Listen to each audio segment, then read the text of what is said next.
Hey, welcome back to my channel. It is Christian here, and you're tuned in for my 2 cents, okay? First thing first, go through 3 points before we get started with any topic. Number 1, you are not alone. Number 2, you are not crazy. Number 3, God still loves you. This is hilarious, all right? So I was watching something online, and it was like a clip of a sermon where a pastor was telling his congregation that it's getting hot outside, but you shouldn't skip service, okay? Just because the weather changed doesn't mean your attendance should change.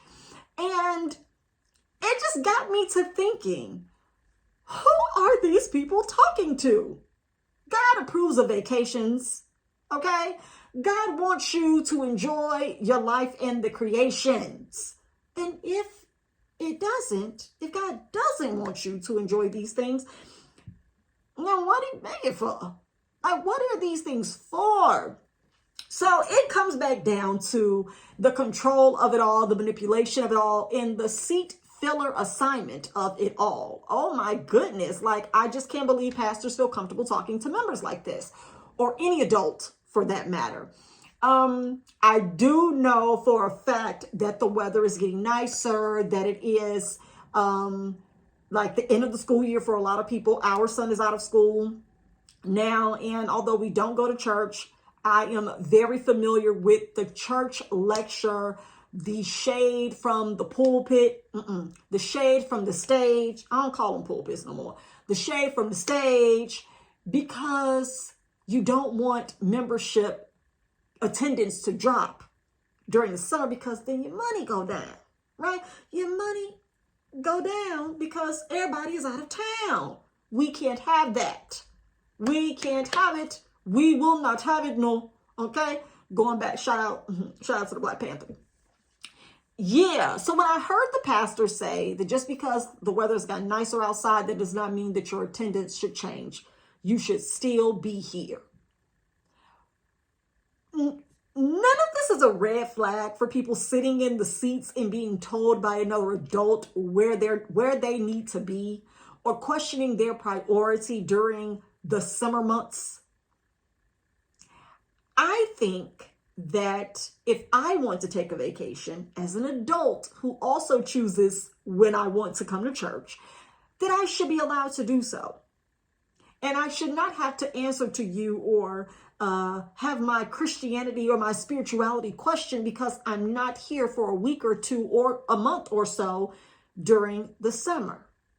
People are grown, right? And if churches were out here budgeting and actually planning properly, see my video on doing so, then we wouldn't be in the place where you're telling adults where they need to be because the sun is out. I think that a lot of this has come from, again, people giving the power to their leaders or their pastors to be able to speak like that to them from their platform. Because I don't think that telling members to take vacations or not to take vacations, or to miss a service or not miss a service, is the place of a pastor. I just don't think that that's a pastor's place. Can you imagine being at your job and them telling you, you've used too many of your PTO days? Did? Who are you talking to? The sentence implies they're mine. You've used too many of your PTO days. You're taking too much time off for vacation. We don't like that. But I got 6 vacation weeks though. It's too many. So we're gonna like 2 weeks, and you definitely need to spread those out. And these are the months in which you can use those weeks or those days, 2 consecutively at the most. It is crazy because you have people who will say things like, y'all are standing in line all night, for a new movie or for new toys or new gym shoes, but we can't get you to stay awake at church. What? Or I heard this a lot growing up as a kid. I bet if Michael Jordan came through that door right now, all of y'all would stand to your feet. But I can't get you to stand to your feet and praise him. What? Who are you talking to? Why is this an example? Right? It shows you that the control level is at an all-time high, but the participation is at a low. It's a refreshing of the control button, if you will, in church. It's like, make sure you're not trying to do what you want to do, but that you're focused on doing what I tell you to do.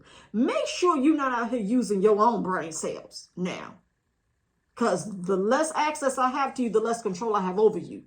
Get back over here. That's what it's giving. I know people right now to this day who will not be out of town during certain times of the summer because it's church conference, convention, appreciation, whatever may be going on at church. They literally cannot miss anything or they're going to get in trouble. Adults, we're talking about 50 and 60-year-olds, are going to get in trouble if they are out of town during certain events in their ministry. It is highly frowned upon for you not to be in that seat. That's a problem. It's a problem. I talked about it a couple of videos ago with the pandemic and how it literally shifted the landscape and the influence a lot of pastors had, and they were upset. They were livid, and they started making it about the government infringing upon their spiritual and religious freedoms because they had like a gathering limit, like no more than 10 people can gather, y'all. No, they're trying to keep us from getting into churches. No, you just need to keep your lights on at home. That's why you mad because y'all can't come to church. These folks need to stay safe at home, especially if they are predisposed or not. Predisposed, especially if they are already like in harm's way with other underlying issues and health concerns. Why would you want your members to be in danger?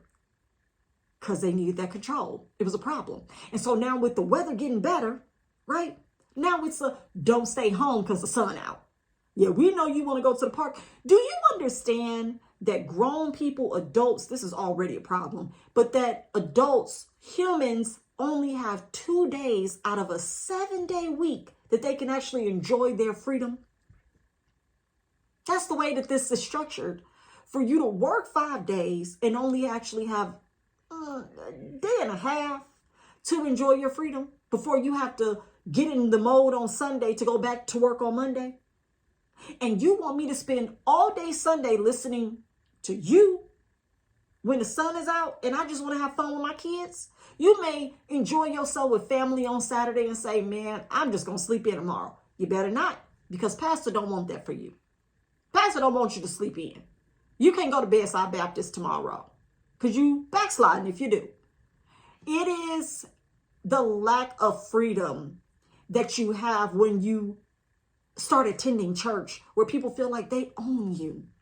It's the ownership that you didn't even know you were giving up of yourself when you joined certain ministries, certain organizations, right? And you have to understand that these are not foundational principles that are in the Bible, that are scriptural, that have any foundation other than selfish desire to tell you what you can and cannot do, to tell you that you're right or wrong, that you're pretty much being judged by lack of attendance or lack of response or lack of engagement. But that takes the cake. I definitely heard it because, I heard it on the opposite end of the spectrum growing up at home because I'm from the Midwest. So when it would snow and sleet and be cold, we still pressed our way to church. Do you hear me? Drive slow. The Lord knows. Just drive slow, but we still going. It wasn't no staying in from church because they'll even get you with you staying at home because you sick. Your healing could be right here. It could be, but it also was at the crib, in this bed, with these blankets, in this medicine, in this soup, in this ginger ale, in these crackers, in this orange juice. Don't forget, you got to lay down in order for all of it to work. But no, get up and come to church. That's where your deliverance is. Y'all be pushing it. Y'all be stretching. Like Stretch Armstrong stretching to make people feel guilty about their own lives. Cut the guilt. If you want to take a vacation this year, take one. If you want to miss 1 Sunday, 2 Sunday, 3 Sunday, 4 Sundays, miss them. You want to know why? Some of y'all have been going to church for so long anyway that you actually got some vacation days saved up. It may do you some good to not go. I've actually had someone to tell me recently that they have not been to church in like 3 Sundays and they felt good about it. I ain't say nothing. I ain't say nothing because I don't go, and I don't be wanting people to feel like I'm trying to like get a gang up of people that don't go to church too. And this person doesn't live here. So they don't live in Texas. Like, so I was talking to her and she was like, I ain't been to church in 3 Sundays and I feel good. Woo. Dude, I was just sitting on the phone listening because I'm like, oh, wow, okay. So what you going to do Sunday? I don't even know. I haven't talked to her yet, so I don't know if she ended up going this past Sunday. But my point is, you've been going for so long and you've realized that you've missed out on so much because you were consistently just trying to keep up with the routine and the tradition and the schedule and the religiousness of it all. That it's like, I could have been doing X, Y, and Z. I could have cleaned this today. I could have gone here. I could have just went to lunch. It took so much time for me to get used to not going to church on Sundays because I would feel like, what do I have to do? Like, I shouldn't go out if I'm not going to church. Because growing up, that was the way they made it seem. Like, if you ain't here, you shouldn't be there, right? Even now, there's pastors and people in church who still post things like, if you can go to Walmart, you can go to church, right? Because it's a pandemic. Like, if you can be out eating, you can be in church. It's not the same. If I don't want to go, I just don't want to go. I wanted to go to Walmart. Some people should just start commenting back and be like, but if I want to go there, that's where I wanted to go. And if I don't want to come tomorrow, I'm not coming. It's the freedom to speak up for yourself that destroys every yoke. You hear me? And lifts every burden and removes every stone. Like, there is nothing that can keep an adult from doing what they want to do, like church. Church will make you question everything about your own desires and make it seem like God don't want that for you. I saw a video where they said God doesn't want you to be happy. What? It literally blew my mind. I'm like, dang, so y'all just boldly telling us now that we supposed to be miserable. Like, boldly. God doesn't want you to be happy. That took the cake for me because I'm like, dang, if that's not an epiphany, if that shouldn't be an epiphany for some people, like, y'all literally are out here saying this to other people, other adults, that you need to check yourself if you're doing something to be happy. Man. So misery literally does love company in a lot of these situations. And some of your leaders and your pastors are going to take their trips to go on their family reunions. They gonna do what they want to do. Or maybe some of them not going to do it, so they don't want you to do it either. Either way, stop checking grown people about their attendance at church.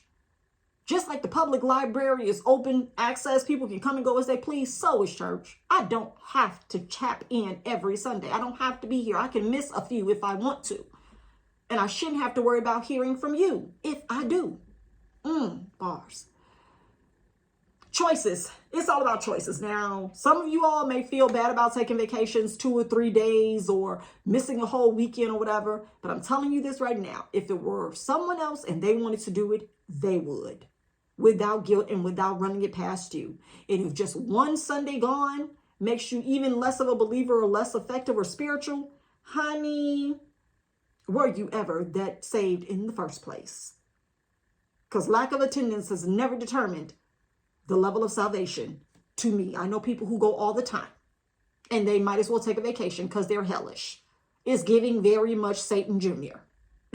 Confusion, mess, strife, envy, contention, bitterness, resentment, anger, mean. Take a vacation. It may help you. Vacate the premises because it's not effective. Some people need vacations in church because they're horrible. They are so angry. They are so bitter. A little fun can help you. A little fun in the sun can help anybody. I'm just saying. So watch that control thing. Like the sun's out, don't miss church. Don't let the sun keep you from the sun. Don't let the SUN keep you from the SON. Y'all don't hear me though. That's just my 2 cents. I thought it was like hella hilarious when I heard it. And I'm like, okay, so pastors are taking it up a notch. They know the summertime is coming and they need y'all attendance to be the same. I've heard pastors say that during the summertime, offering drops because people are out of town. And so they have to encourage people all the more to give.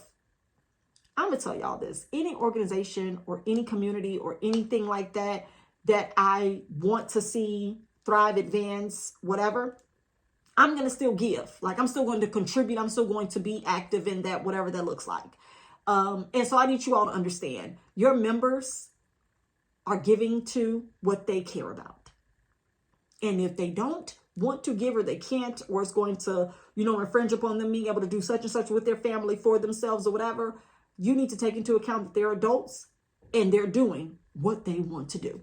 They're giving towards what they want to give towards.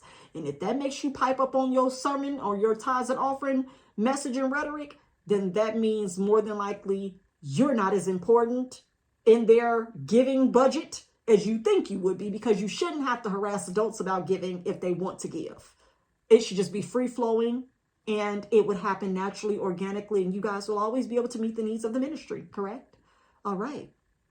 So that's just me, but summer attendance is being taken, so make sure you're in your seats on Sunday. All right. Okay. That's about 2 cents on the topic. Hopefully you guys enjoyed it. Let me know if you've ever had a pastor tell the church not to miss Sunday because it's nice outside, or don't stay at home because it's raining or it's snowing. Because your safety don't mean nothing to the Lord. All right. If it's your time to see him, you're just going to die in transit. See y'all in the next video. Bye.